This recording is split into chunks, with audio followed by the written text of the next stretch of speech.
Be informed. Be alert. The information you need to know about COVID-19 vaccine. Right here, right now, on THEVAX.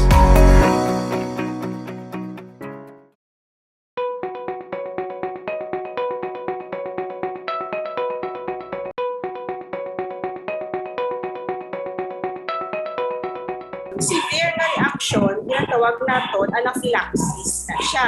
So mag-severe reaction, lang hindi lang siya sa skin ang manifestation, magkamal ka sa skin, inang mga rashes, ang alaw-alaw, balang tinatawag.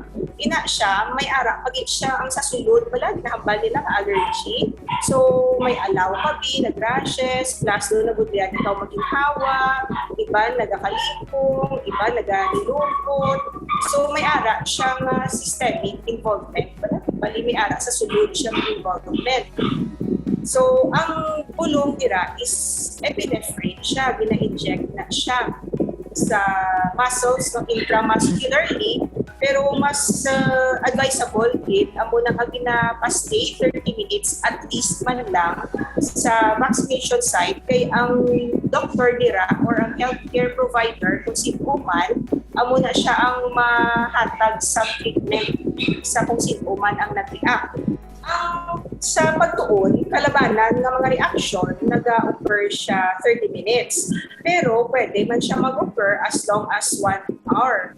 Ang iba is, ginahambal nila is within 6 hours din ang mga serious episodes. No?